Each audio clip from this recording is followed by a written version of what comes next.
Welcome to the Innovation Meets Leadership podcast. Real inspiration for real innovators. If you're looking for innovation and leadership transformation, your journey starts now. Welcome to the Innovation Meets Leadership podcast. I'm your host, Natalie Bourne. Would you do me a favor and rate this podcast so more innovators like you can find us? And today, my guest is John Rossman. John is the author of 4 books. We'll talk about those in just a minute. Can't wait for you to learn about those books. He is early in his career, he was an Amazon executive who played key roles in launching Amazon Marketplace in 2002. Can't wait to talk about that just a little bit. And today he is a keynote speaker on leadership, innovation, and transformation. So, right in our wheelhouse, folks. This is going to be awesome. Welcome to the podcast, John. Natalie, great to be on the Innovation Meets Leadership podcast. And as you said, I saw the title and was like, oh, this is a perfect match. Absolutely. I'd love for you to tell us about, you said you've written 4 books, right? Mhm. I would love to learn about those books and kind of what was the progression of each one of those books and why did you write it? Yeah, so this will tie into a little background history, but I was an early leader at Amazon, launched the marketplace business, left Amazon in late 2005, started working with my clients. I was a partner for 12 years at a firm called Alvarez and Marcel. And one of my big clients was the Gates Foundation. And about 5 years after I left Amazon, one of my clients pulled me aside and he goes, John, you do a really nice job of delicately taking the strategies and principles and tactics from Amazon and inserting them into our work. I think you ought to write a book about it because in Seattle, we see Amazon. The rest of the world doesn't quite see Amazon yet, right? So this is 2012. So, I heard the signal, talked him into being my partner on these books. And so we released the Amazon Way about the leadership principles from Amazon in 2014. We've done 3 editions of that book. I then wrote a book about technology strategy. It's called The Amazon Way on IoT. I then wrote the Hmm. full playbook of all the mechanisms from Amazon that I learned about. It's called Think Like Amazon, 50 and a half ideas to become a digital leader. And that's like the nice complement to the Amazon way. And then I've been working with my clients on major transformations. I had the opportunity to serve as the senior innovation advisor to T-Mobile. My key client, Kevin McCaffrey, we tackled a lot of really interesting situations at a very successful company, but one that struggles as most successful companies do in like, how do we do something beyond the core of our business? And so that was at T-Mobile. Kevin went on to run a strategy group at Google. I was thinking about like, hey, what's the next book? And I kept coming around to the statistics of failure in major transformations, right? It's anywhere from 70 to 85%. And it's like, why is that? And what do I know about solving for that problem? So I wrote a book proposal, sent it to Kevin. He immediately called me back and was like, hey, I've been waiting for you to do something like this. And he's a tough guy to get a hold of. And so I was like, oh, that's an interesting signal again from somebody. And so I talked him into being my co-author for this book. But we just released Big Bet Leadership, your transformation playbook for winning in the hyper digital era. And it's a complement to all of the other great work that's been written about why innovation is needed and why transformation is needed, but it addresses the specific failure points of why these major transformations fail. And our reader is for senior executives and people serving senior executives. What is the senior executive role in actually having more success at these major transformations? And so we wrote for a very specific purpose, which was to help senior leaders do an increasingly important part of their job, which is driving significant change. Wow. Here's what I know about that book. People are going to need that because, when we look at the age of transformation right now, we look at everything that's going on with large language models, with AI, with all that's taking place. Understanding how to go through digital transformation is critical. So I'm excited about that book. I would love to know, kind of as you think about that book and some of the what were some of the big bold concepts that you talk about in that book be? The preface of the book, I think, is fairly bold. So the preface of the book is, so the subtitle of the book is Your Transformation Playbook for Winning in the Hyper Digital Era. So the preface of the book is called Why Write This Book? But it's really the forecast of what is the hyper digital era. And so Mhm. what we forecast is essentially that there's three mega forces, technology being one of them, the aging of our population and workforce being another, and then the committed spend, entitlement spend, debt spend of our federal government, and that the only way out of that problem is through growth of the economy. It's essentially through productivity and innovation.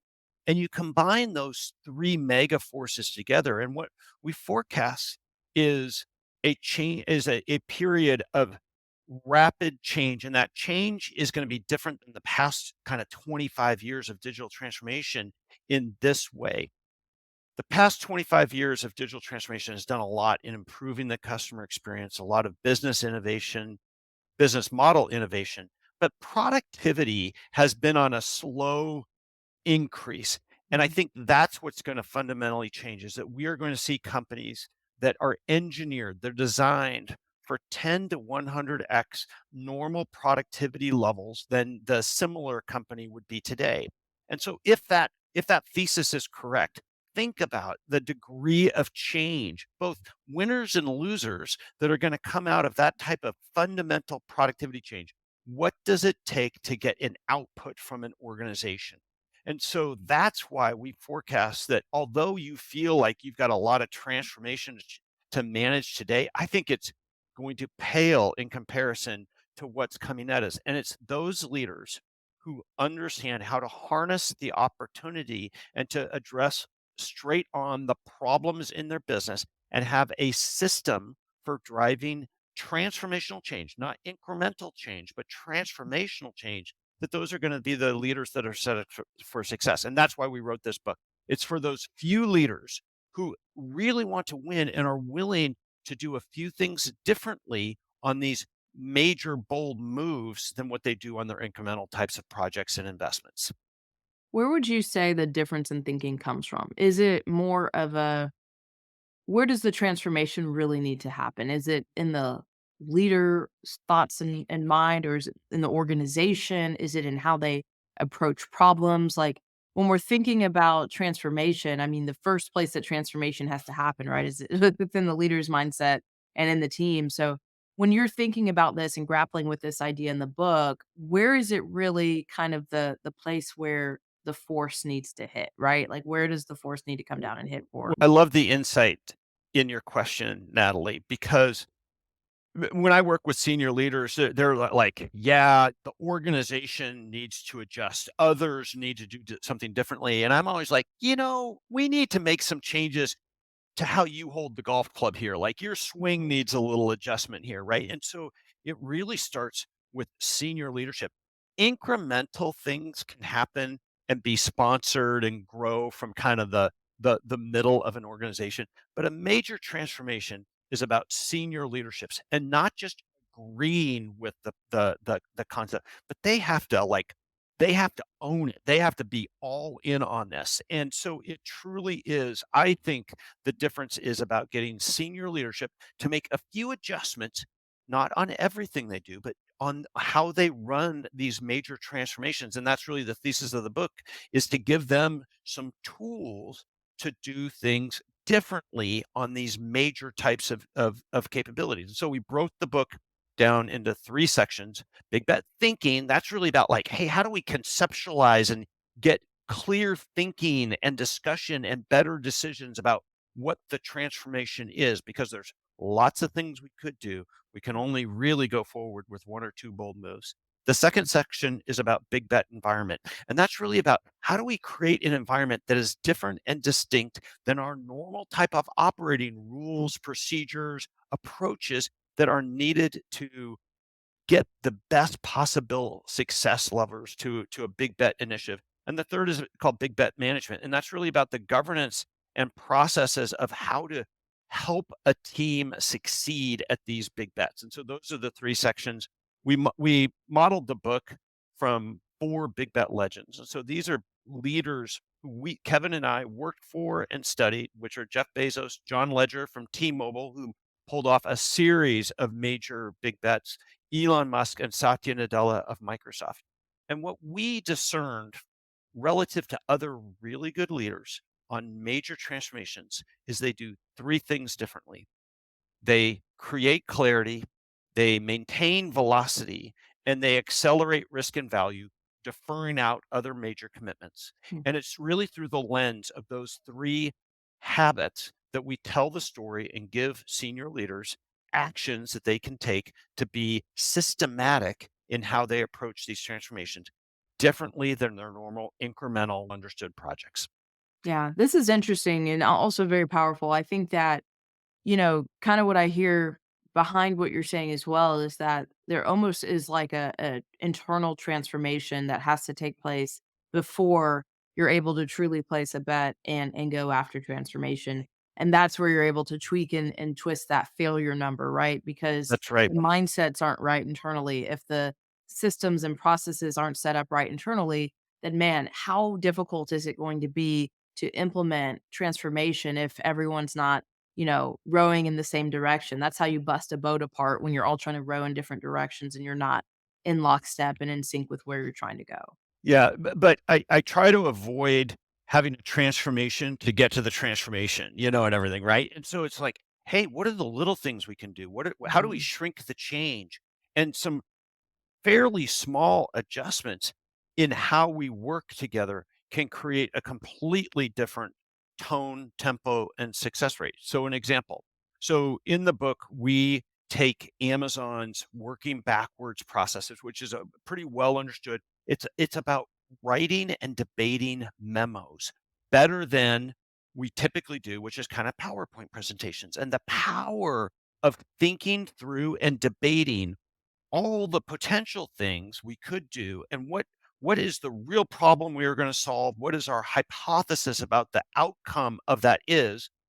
So we've decoded the Amazon process into a set of memos. That's a fairly small change to make in how we work together for this major transformation, but it leads to such better decisions, better understanding. It sets up the big bet for success. It creates what we call the big bet vector, right? A vector is the problem and our hypothesis about the solution for it much better before we really start the major investments relative to it so that we can actually test it and prove it out before we make big commitments to it. But if you don't have that big bet vector, if you don't firmly understand the problem and where we're going, then you're set up for this meandering journey to nowhere, which is what describes so many major digital transformations is they talk about, kind of like, hey, we have to change. And they talk about the competition and they talk about the signals from the marketplace about, like, hey, we're not winning enough. Our customers aren't satisfied enough. Our margins are shrinking, all of those. But that actually doesn't help us understand, like, so what are we doing to solve for it? Right. And Mhm. the best type of communication, I was listening to one of your podcasts and it was about clear messaging with Ben Mhm. Gutman and that Yeah. essence of creating clear, future oriented communication about where we are going and our hypotheses for what it's going to take to get there and to succeed and how we're going to proceed. That's the type of clear messaging up front that is used throughout the life cycle of a big bet. That it is one of the secrets that really helps set these on success. It's not the only thing that's needed, but it is one of the foundational things. So what the three habits were, the first one was create clarity. What I'm talking about is some of the habits of how we create clarity before we really proceed in a major way on these initiatives. Let's slow this down and talk about this a little bit more because you said something that's profound and maybe people do know about it, maybe they don't. So my brother works for Amazon currently, web services specifically, but Yeah, yeah, and one of the things, I'll call him and say, "Hey, what are you up to?" "I'm preparing a doc." And yeah, to your point, it's not a big flashy presentation where your graphics can be so great that you distract people from what you're actually saying. It's like you said, it's a memo, it's a doc, it's a one-page thing that everyone is literally going to come into a meeting, sit there and read, and then after everyone's read it, talk about it. And one of the powerful things about that is he has to substantiate where he gets numbers from. He has to pull out filler words and actually instead of saying this is a huge opportunity, that word doesn't right. exist. What is the No, percentage of the no. Put a opportunity? number on it. Right. Put a number on it. So, all of these things, I think we need to slow this down because to me, this is when you talk about the Amazon way, yeah, this is different. And people are required, they're called, right, to substantiate what they're saying in this doc. And it's not a flashy PowerPoint where I can send it off, get some really good graphics done, and hope nobody notices that it's air, right? Right.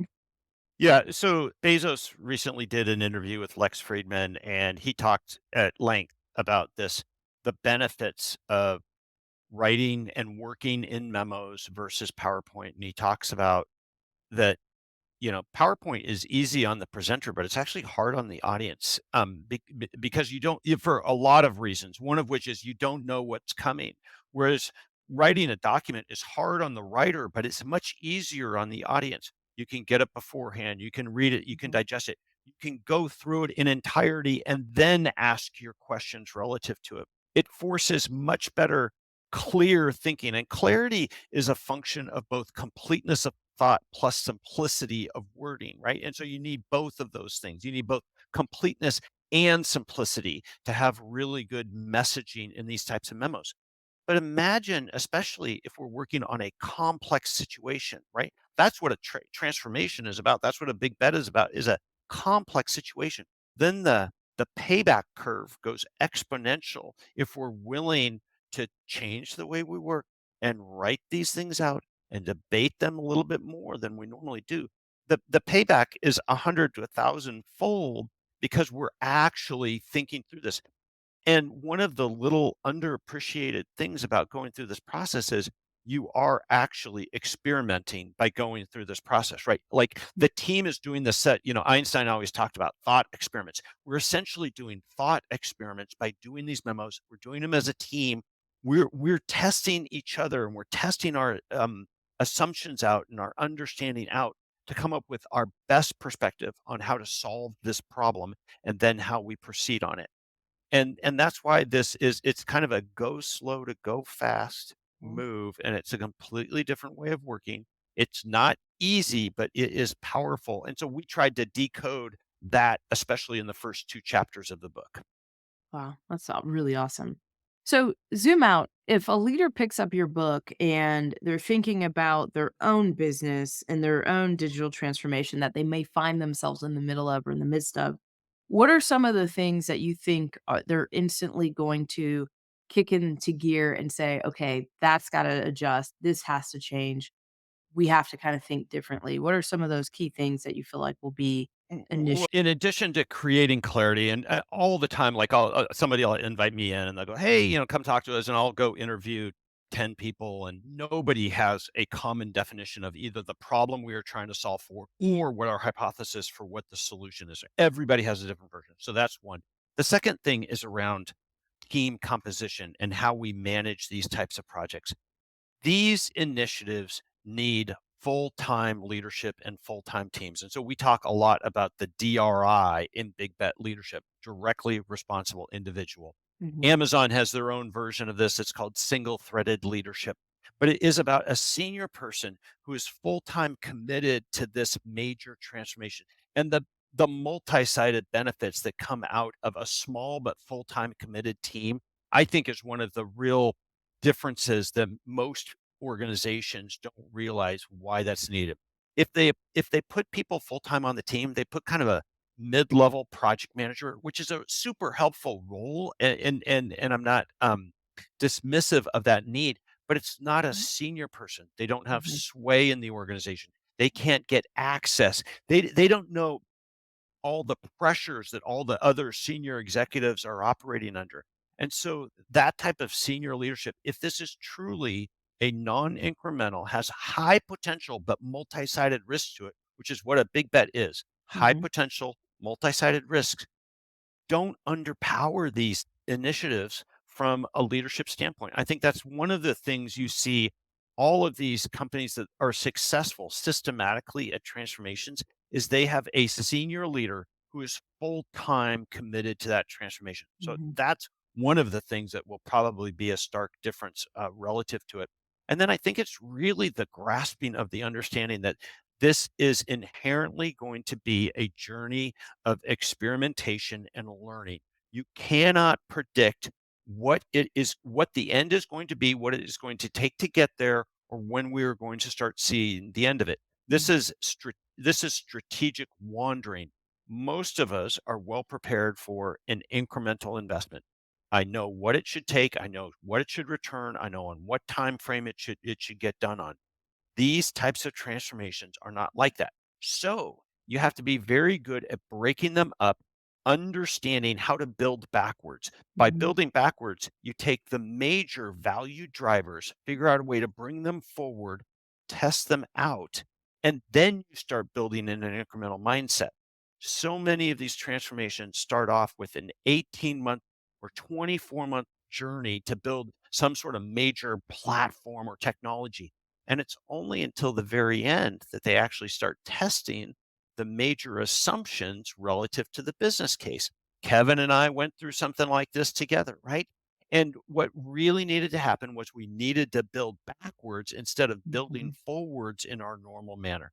So those are a couple of the kind of stark differences that we're going to propose relative to how really good operators normally go about their work on major projects.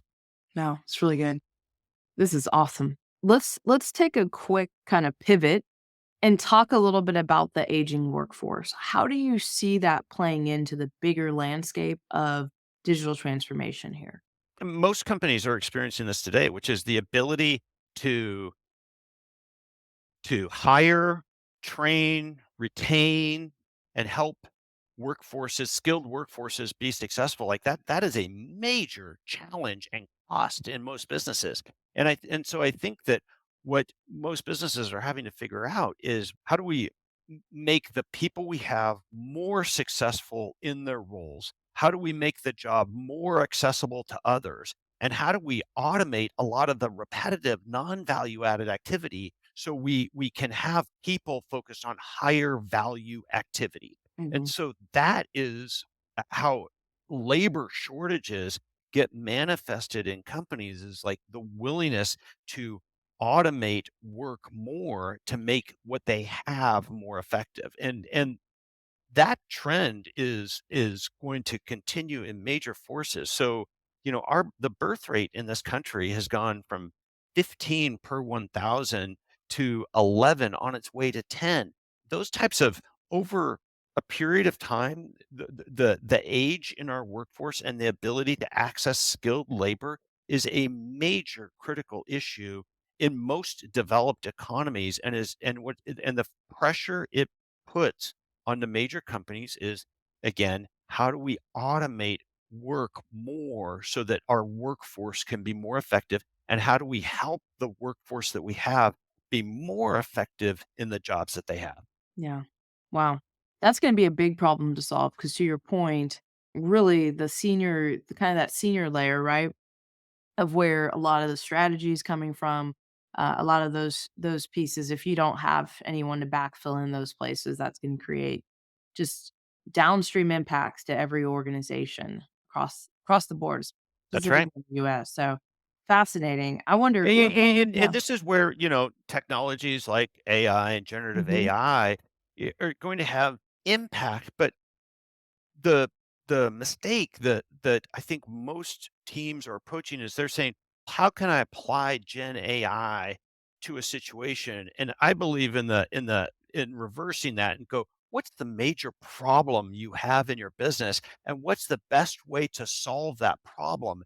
And what you'll come to is a more robust set of opportunities and levers, which includes technology, but not always. So typically, in most processes within an organization, the major opportunity is in simplifying what the process is. So, not just applying technology, but actually simplifying and systematizing the process and then applying technology. Everybody wants to just skip to the technology piece of it, and you're missing the major opportunity, which is to actually standardize and simplify the work. Mhm. So when you go from kind of a problem backwards, you tend to approach it with a more robust, holistic approach to actually solve the problem and not just apply a technology. That's really good. What final thoughts would you have for our listeners today? I think my favorite quote in the book, each of my chapters starts with a quote that kind of relates to the essence of that chapter. But chapter 4 is titled "To Think Big but Bet Small." And it's all about this philosophy of like, hey, big bet leadership. The big is about the ambition. It's not about actually the size of the bet. And what we do is we actually test things out before you make big commitments to them. But the quote in chapter 4 is from a 15th century artisan and Renaissance person, Michelangelo. But I think it captures the essence of so much of why big bets fail. Because it's not because we don't deliver, it's because we don't have the ambition of actually making change. So the quote is this: the greater danger for most of us lies not in setting our aim too high and falling short, but in setting our aim too low and achieving our mark. And I think Wow. that's one of the things that companies like Amazon do really is they actually have ambitious goals, knowing that they will fail on a number of them. But if you don't have ambitious goals, you will never achieve them. And I think too many of us, especially organizations, set out upon incremental mindset moves. And Yeah. what they need is more ambition in their organization and set those goals high and strive to achieve them.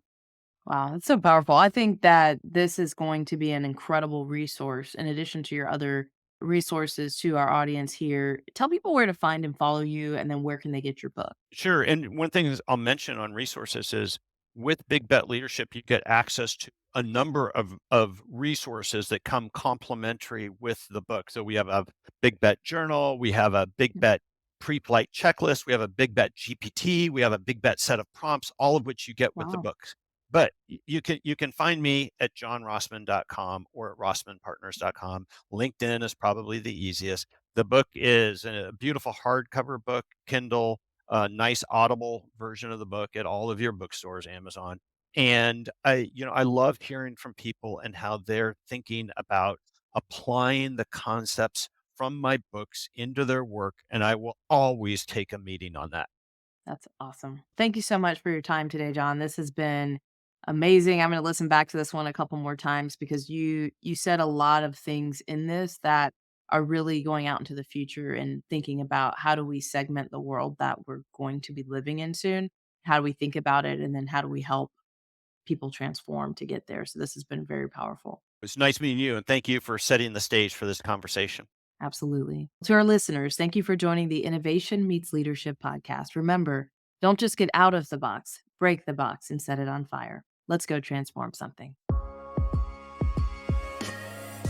Thank you for joining us for the Innovation Meets Leadership podcast. Be sure to subscribe to our show on iTunes. Follow us on Instagram or Facebook at Innovation Meets Leadership. And visit our site at innovationmeetsleadership.com for more innovation resources. Hey, my new book is out, Set It on Fire, The Art of Innovation. Click on the link to learn more. And don't just get out of the box, break the box and set it on fire. Let's go transform something.